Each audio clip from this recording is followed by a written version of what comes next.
Hello, and welcome to Upleveling Work, a podcast about the strategies and solutions that real people are using for improving their work life so they can make a bigger impact and find more connection and fulfillment along the way. I'm your host, Michelle K. Anderson, and I'm an executive coach and the creator of the Conscious Leadership Framework. I'm on a mission to increase the diversity of leadership at organizations. And the work that I do as a coach is all about empowering women and minorities to become leaders who gracefully navigate complex work environments with confidence. Join me here each week to learn how to create high-performing teams without working more or burning out. This is episode 7, part 2 of how I use the Enneagram to help teams. I'm Michelle K. Anderson, and I'm excited to bring you this 2-part series on the 4 ways that I use the Enneagram to help improve performance at work. If you're struggling to create a foundation of trust, establish psychological safety, or to communicate effectively, this episode is for you. If you are wondering how to take the Enneagram teaching deeper to improve workplace dynamics, or if you're curious about the work that I do with teams, keep listening. In the previous episode, we discussed both cultivating your unique leadership style and identifying the strengths and weaknesses of your team's style and the risks that this creates for the project execution. In this episode, we're going to continue to explore in detail how I use the Enneagram to both help build relationships and improve communication. You're going to want to pull up the show notes for this episode so that you can follow along. Check out Upleveling Work /6 to see the specific patterns that I discuss and to learn more. Let's pick up where we left off. The third way that I use the Enneagram to help teams increase their potential is to build relationships. And what I found is that you can reduce conflict by increasing the understanding that we have of each other. There are 4 specific patterns that the Enneagram can measure on your team to help you identify friction or inefficiencies that are there. One of the patterns that are identified in your team report are the centers of expression, which are like preferences in how you express yourself or you relate to the world. In the action center, you're more focused on tasks. So like the teams who rely on the task center or action center the most are asking questions like, what's the goal and how can we get started? They tend to get it done, jump in, and focus on results. The thinking center on a team is associated more with process or how. When you're operating from this center more, you're asking questions like, what's the best way to approach this? You analyze, you think it through, and you tend to stay a little more calm. And the feeling center is more focused on people or relationships. When you rely on this center, you're asking questions like, how do people feel about what's happening? You check in more, you listen really well, and you take care of each other. And whether you over-rely or underuse one of those centers of expression can also create certain patterns you can get fixated in, ways that you might over-rely on data or jump into action before you've really gathered enough data, etc. The second pattern we can look at with the data is the instinctual preferences that are present on your team. We all have 3 basic instinctual drives that are essential for human experience.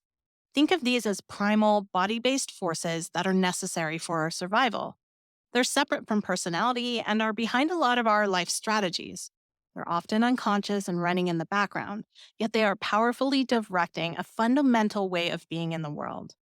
One of these 3 tends to be more dominant and is more easily accessed and thus more easily used than the others. Some people have 2 that are very close, but one is always more sleepy. And depending on which instinctual preference is the most sleepy on your team, that can color how you show up in the world and what makes you feel safe and what some of your preferences are around work. The 3 instinctual preferences are self-preservation, which is concerned with safety, finding a stable structure, having enough resources, and feeling comfortable. Then you've got the social instinctual preference, which is more about healthy relationship dynamics, belonging to the group, maybe my relationship to the group or my position within the group. These folks are more focused on group norms and rules and creating a shared purpose. And the last instinctual preference is called one-to-one, or sometimes called the sexual instinct. This is less about sex per se, and more about the intimacy and relationship dynamics, like These folks are more focused on creating really strong relationships and feeling connected and aligned with other people. They prefer intense experiences and are thinking about impact and legacy. The next pattern we have are social interaction styles. Okay. These three styles tend to answer the question, how do we go about trying to meet our needs? How are we naturally trying to get what we want? And the team interaction style is indicating your typical stance or approach to engaging with the world. And it also can give you clues to like where your team gets energized or how you might show up in everyday circumstances. This gets reported as a stack of your highest, mid, and then lowest. So the three social interaction styles are assertive, compliant, and withdrawn. Assertive folks tend to move against the world in an independent and energetic way, going out of their way to get what they want and need. They find challenges energizing and they like to get to the point and get things done. Their response to resistance is often to push harder rather than to slow down or reflect. Enneagram types 8, 3, and 7 are the assertive social styles. Then you have the compliant social style. People with this style move towards the world, going along with established norms, rules, and ways of doing things. They are dutiful and cooperative in their efforts to get what they want and need. They want to do what is expected of them within boundaries and limits and appreciate clear expectations from others. Enneagram types 1, 2, and 6 are the compliant social styles. And then the withdrawn social style has folks who are said to move away from the world because they tend to look inward and become contemplative in their efforts to get what they want. They may need time and space to process and share their ideas and prefer to disengage or deeply consider issues before responding. Enneagram types 4, 5, and 9 are the withdrawn social styles. So it should be noted that we all use all of these social styles, but our personality tends to resort or default to one of them unconsciously.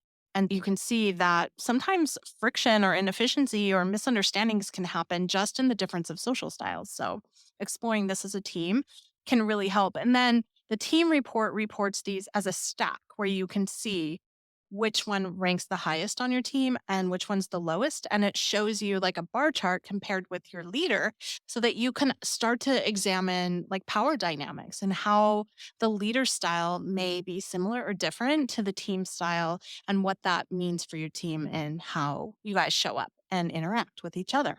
Okay, so the final pattern that we look at as we're trying to understand each other and build relationships and trust on the team is the conflict styles. Conflict styles describe how we respond when we tend not to get what we want, right? So if the social styles are how do we go about trying to get what we want, the conflict styles are what happens when we don't get what we want.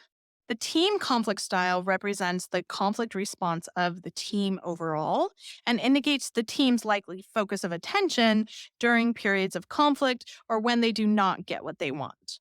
The three conflict styles are avoidant, methodical, and reactive. And again, we all tend to use these three different styles, but one tends to be used more than the others.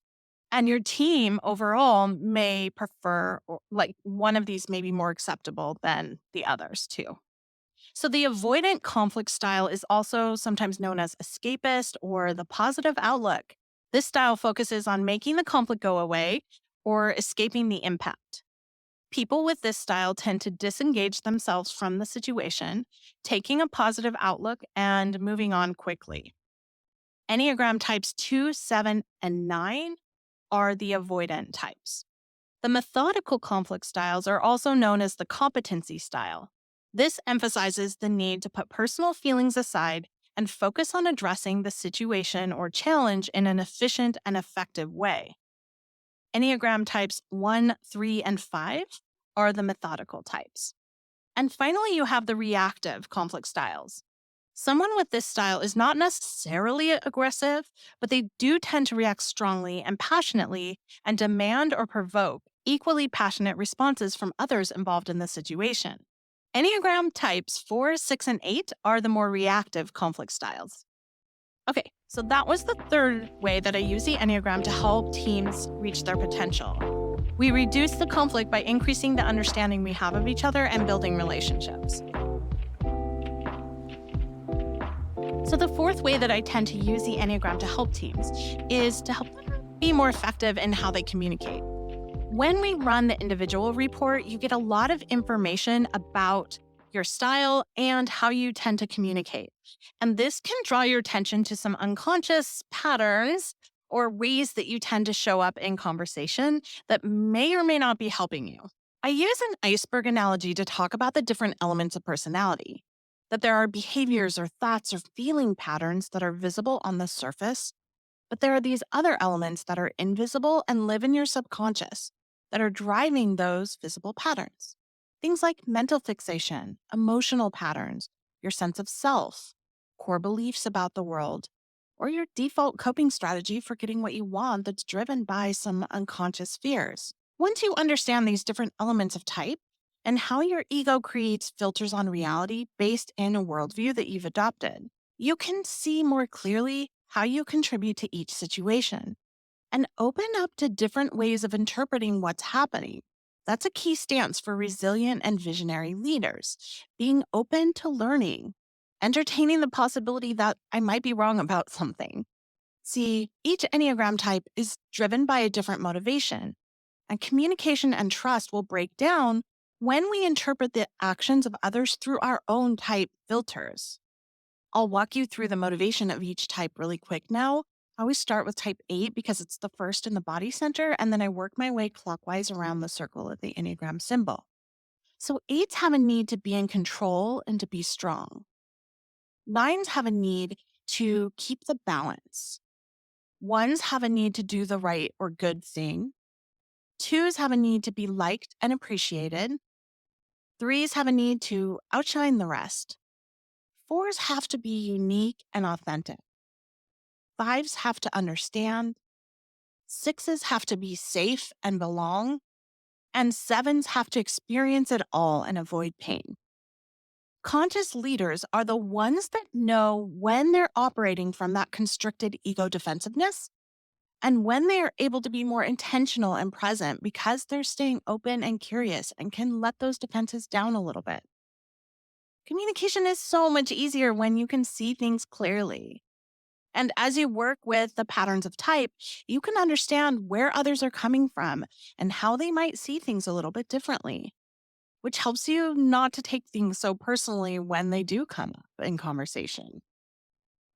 It also helps you to name things more clearly and have more efficient conversations because you can get to the heart of the matter. One of the things I teach my clients are the 3 layers to a conversation. Most people stay on the surface of what happened. But when you know that the feelings about what happened are really what create these points of friction in relationships, you can talk about that instead of circling around the same set of facts or interpretation about what happened over and over again. Or playing the blame game where you're trying to figure out who's responsible for the mistake or the misstep. And what happens when you play the blame game is that shame is your constant companion for someone, and it's obscuring your vision and preventing you from seeing things more clearly. Your individual report that comes with the test has feedback tips for each of the types, so you can adjust your style to help your message land.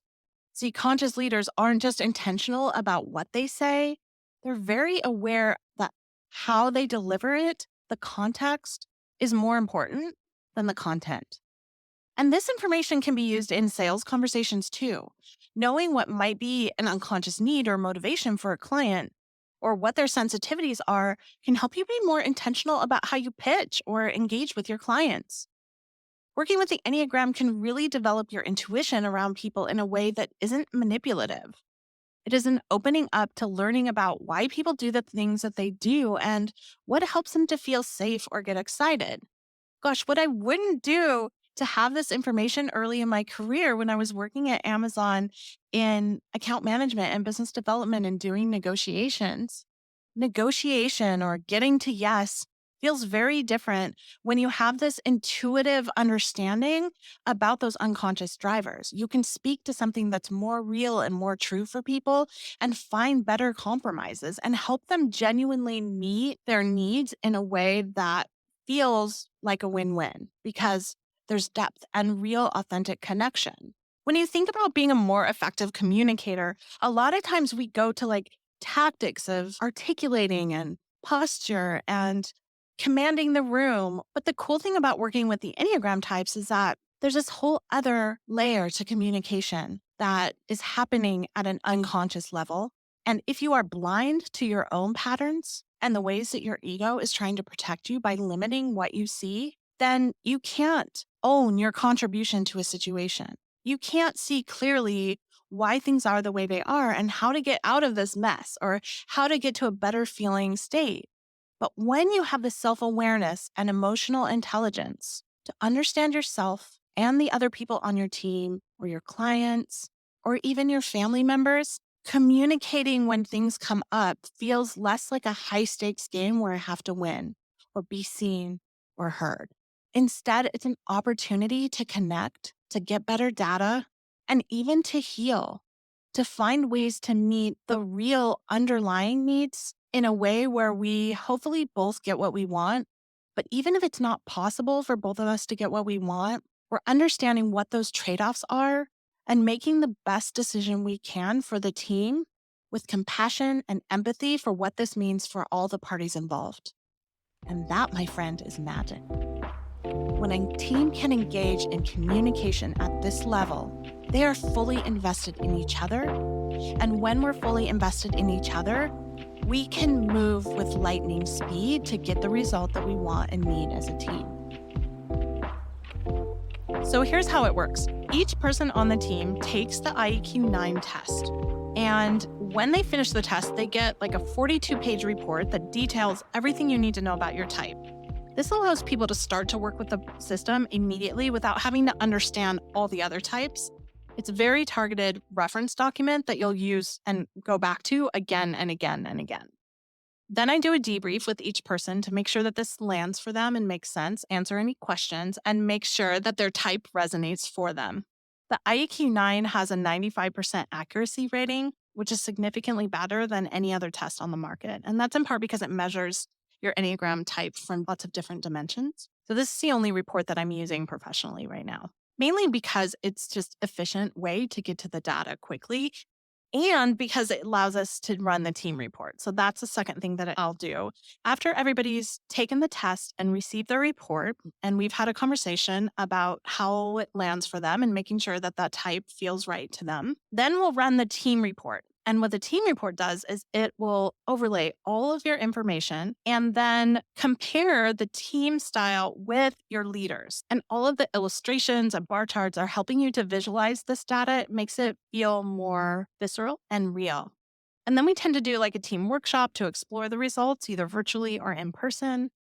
Or I work with the manager to understand these more deeply so that they can start to work with these dynamics on the team and manage their team more effectively. So I've been able to help entrepreneurs who are just building out their team for the first time understand their own unconscious styles and articulate their needs a little bit more deeply, but also understand how the people that they're hiring look at the world a little bit differently or show up for work in a different way, and that those differences aren't necessarily problems once you can name them and understand them. And I've worked with new managers who are increasing the scope of their responsibility, like doubling the size of their team, taking on increasingly bigger responsibilities. Being able to measure the Enneagram type of each person on the team provides invaluable insight into what work might they best be suited for. How can I understand them better when conflict or friction tends to show up? How can I phrase what I need to say in a way that will really understand me the first time to avoid unnecessary friction and misunderstandings? But also, how do I develop my own leadership style? How can I learn to trust myself more? A lot of the work that I'm doing with women who are in management positions is kind of an upleveling of their self-worth and feeling safe enough to let down some of those ego defenses. Because it's not that your ego is bad in and of itself. It's just some places it's not safe to let down your defenses. And you want to be able to discern when it is safe and when it isn't, and when that defensiveness is getting in your way and when it's serving you. Okay, hopefully that gives you a sense of all the different ways that you can start to use the Enneagram at work. Now, I don't do all of this all at once. But usually there's like one particular thing that a manager or a team will come to me with where they need the most help and will start working very deeply in one area. You can go to uplevelingwork.com to see the show notes for this episode. There you'll find the concentric circle model and the quadrant graph that I was describing, so you can visualize that a little bit more. And I'll include a link to reach out to me if you're interested in working together. Working with the Enneagram has been transformative for a lot of the teams that I work with, and I cannot wait to get this in the hands of as many leaders as possible. Till next time. Thank you for joining me on this episode of Upleveling Work. To view the complete show notes and all the links mentioned in today's episode, visit uplevelingwork.com. That's where you can search by the episode number in order to find the transcripts and any downloads or resources mentioned in the podcast.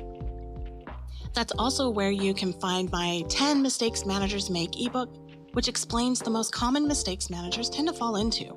My intention is to save you the wasted time and energy that these failed solutions cost you. That way you can become a more effective leader while playing to your natural strengths. Before you go, make sure you subscribe to the podcast so you can receive new episodes right as they're released. And if you're enjoying the podcast, I'd love to ask you to leave a review in Apple Podcasts. Reviews are one of the major ways new podcasts get noticed, and it would really make a difference if you could take a minute to write a review. Thank you for joining me, Michelle K. Anderson, on this episode of Upleveling Work. I'll see you next time.